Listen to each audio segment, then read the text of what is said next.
What if everything you thought made you smart just got automated?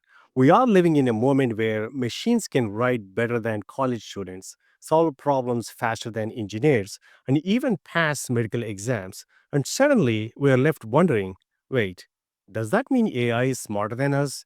But maybe that's the wrong question because this shift isn't just about what AI can do, it's about what we thought intelligence was in the first place. For decades, we have defined smart by how fast you solve a problem, how much you remember, or how perfectly you perform. But now that software can do all that without sleep, without hesitation, we're forced to ask something deeper. Was our definition of intelligence ever complete?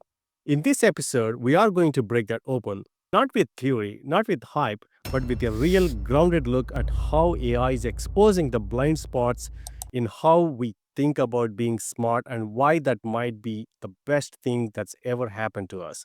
By the end, you won't just see AI differently, you'll see yourself differently. Let's rethink intelligence. Let me ask you something that's been bothering me for a while now. Why do we keep asking if AI is smarter than us? As if that's a simple yes or no question. I mean, think about it. We built machines that can solve math problems in milliseconds, write flawless essays, generate artwork, even ace standardized tests, and suddenly we panic. We look at what it can do and wonder, wait, is it smarter than me? But maybe that question is missing the point entirely. Maybe it's not about whether AI is smarter. Maybe it's about what we even mean by smart in the first place. See, here is the thing. For most of human history, we have treated intelligence like a performance metric. Who can calculate faster? Who remembers more facts? Who gives the right answers on the test? That's what schools have trained us for. That's what resumes try to show. And that's what employers often reward. But those aren't the only ways to be intelligent. They are just the ways we have been able to measure. And now that AI can outperform us at a lot of these measurable things, it's revealing how narrow our definition of smart really was all wrong. We have been so obsessed with the output, with the ability to produce something that looks impressive, and we often overlook the human side of intelligence. You know what I mean? Intuition, emotional judgment, creative risk taking, figuring things out without all the data. None of that fits nearly into a spreadsheet, but that's where humans have always shined. It's messy, unpredictable, and kind of beautiful. And now that we are staring at machines that can write better essays than most college grads, we are being forced to reconsider, is intelligence just about performance or is it something deeper? I'm not saying AI isn't impressive. It is. Watching ChatGPT write an article or generate a business plan in seconds is wild. But what's even more interesting to me is how it's unsettling us, not because of what it can do, but because of what it reveals. It's showing us how much of our own intelligence has always been tied up in performance. We used to feel smart because we could write well, or solve equations, or explain a concept clearly. And now that software can do those things, we are left wondering what makes us special. It's a strange kind of identity crisis, isn't it? And here's where things get a bit tricky. Because for the longest time, we assumed that the ability to do something to replicate a task meant you understood it. But with AI, that assumption breaks down. These models don't understand in any human sense. They don't know joy or grief or what it feels like to fight through confusion to get to clarity. They just process patterns, billions of them, fast, accurately. And in that process, they simulate what we call intelligence, but they don't live it. That's the key difference. So maybe the real gift of the moment isn't that AI is becoming more human. It is that it's exposing how much of our own intelligence isn't just mechanical, it's emotional, contextual, it's built on life experience and the messy, contradictory nature of being human. And no matter how good AI gets at mimicking certain outputs, it can't replicate that, at least not yet, and maybe never. But here is where I think it gets even more interesting. For years, we built systems that reward exactly the kind of intelligence AI now excels at. You're good at test scores, you get into a better school, you can analyze faster, you get promoted, you can write clean code quickly, you are a star developer. And so we trained ourselves and our kids to value speed, efficiency, and accuracy above all else. But now that a machine can outperform us at those things, what do we do? Do we panic? Or do we finally start valuing other kinds of intelligence that we have long ignored? This might be the first time in human history where we are being forced to confront the limits of our own definition of smart, not because we evolved, but because we built something that challenged our assumptions. That's what's so wild about this moment. It's not just technological, it's philosophical. We're not just facing a new kind of software, we're facing ourselves. Now, here is where things start to shift. Once you stop asking if AI is smarter and start asking smarter questions about what intelligence really is, you begin to notice something else. The way we have designed our entire society around a very narrow kind of mental ability. And I don't just mean in school or on job applications. I mean, in everything from how we evaluate people to how we train them, promote them, even trust them. We have been optimizing humans like machines. And now that machines are outperforming us at the tasks we optimized for, we are seeing just how fragile that system actually is. Let's take an example. Say you are a lawyer. 10 years ago, your value might have been tied to how fast you could write a contract, find a precedent, summarize a case. All of that is now being done in seconds by software. Does that mean you're suddenly less valuable? No, but it does mean the basis of what made you valuable is shifting. Same with coders or copywriters or analysts. The world's signals of intelligence, the polished output, the perfect formatting, the impressive vocabulary, those aren't human signatures anymore. They are AI generated templates. And that's forcing us to rethink, what do humans actually bring to the table? Here is one thing we bring: friction.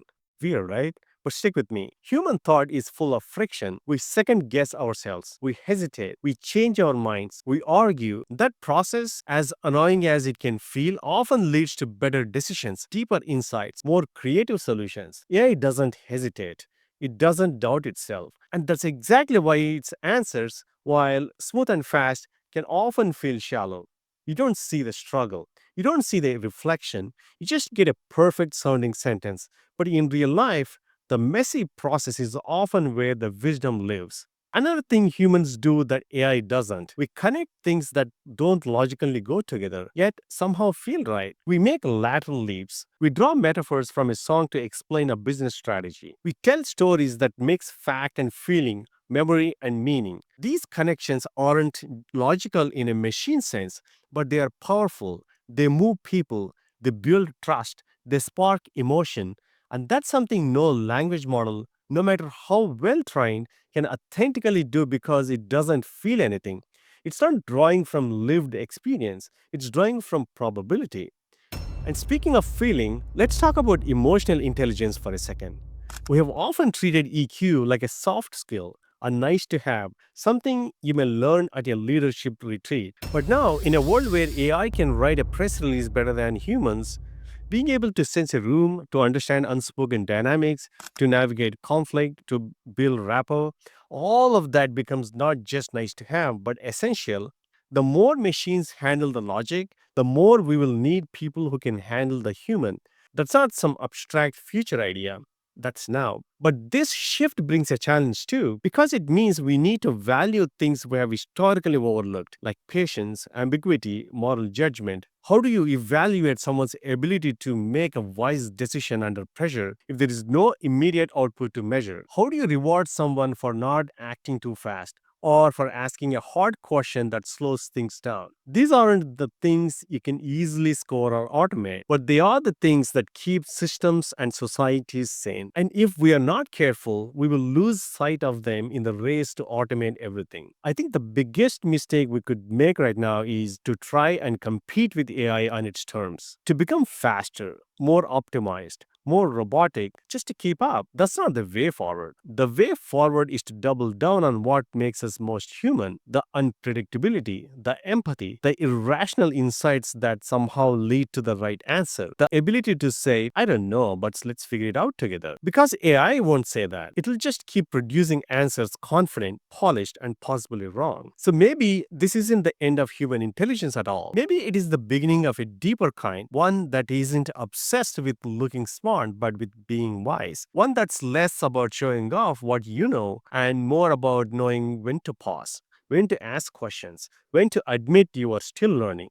That kind of intelligence might not win a speed test, but it might be the one that helps us navigate a future where speed is everywhere and depth is rare. Let's take a moment to sit with something that might feel a bit uncomfortable. A lot of what we used to associate with intelligence, such as our achievements, our skills, or credentials, might not be as unique as we thought. And that's okay. It doesn't mean we are obsolete. It means we have to look somewhere deeper for our value. Because if you strip away all the roles and titles and clever outputs, what's left isn't less important. It might actually be the core of what makes intelligence meaningful in the first place. And maybe, just maybe, the point isn't to define intelligence at all. Maybe the real power lies in how we use intelligence, not what it looks like, but what it's for. Because the world doesn't just need people who can win debates or analyze spreadsheets or write 100 blog posts a day. The world needs people who can listen carefully, make thoughtful decisions, build trust across cultures, imagine new systems, sit with hard truths, and ask the kinds of questions that don't have clean answers. None of that shows up in a chatbot output window, but it shows up in real life where consequences matter.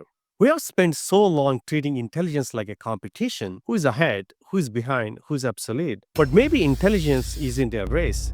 Maybe it's a relationship between ideas, between people, between intention and action. AI, for all its speed and scope, doesn't build relationships. It doesn't care about context unless we give it a context. It doesn't understand time, place, urgency, history, power, culture unless someone like you teaches it. Which means the intelligence that really matters now is the kind of that sees the whole picture, not just the task in front of it, but the world around it. That includes understanding when not to use AI. That's something we rarely talk about. We are always looking for ways to plug AI into everything, automate this, automate that. But wisdom, real intelligence, often looks like restraint. Just because AI can do something doesn't mean it should. Just because it's faster doesn't mean it's better. Some conversations don't need to be streamlined. Some problems don't need a solution.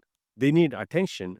They need time. They need a human touch. And those decisions, knowing when to step in and when to step back, will define the next chapter more than any breakthrough algorithm. What I've noticed in a lot of people lately, and maybe you have felt this too, is a kind of quiet anxiety.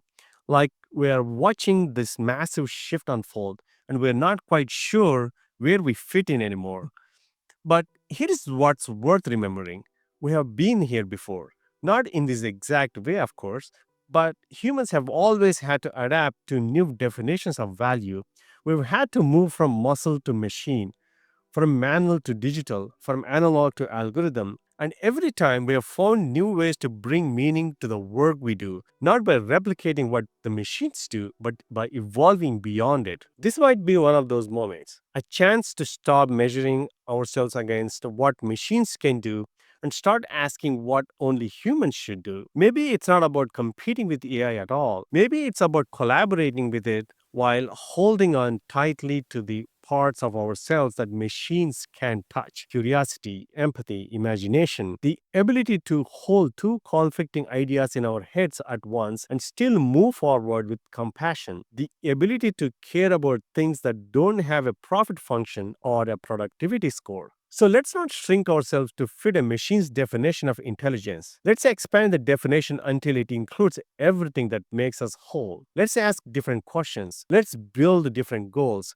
Let's create a world where intelligence is not just about getting answers quickly, but about asking the kinds of questions that change everything. Because in the end, it's not about whether AI is smarter than us. It's about whether we can be smart enough to grow from this moment, not just technologically, but personally, socially, even spiritually. And that kind of intelligence, that's something no machine can measure. In the next episode, we are going to take that idea even further. If AI can perform all these brilliant tasks, such as writing poetry, generating code, summarizing human knowledge, does that mean it understands any of it? We are going to explore the illusion of understanding and why it matters more than ever to separate what looks smart from what truly is. Thanks for watching.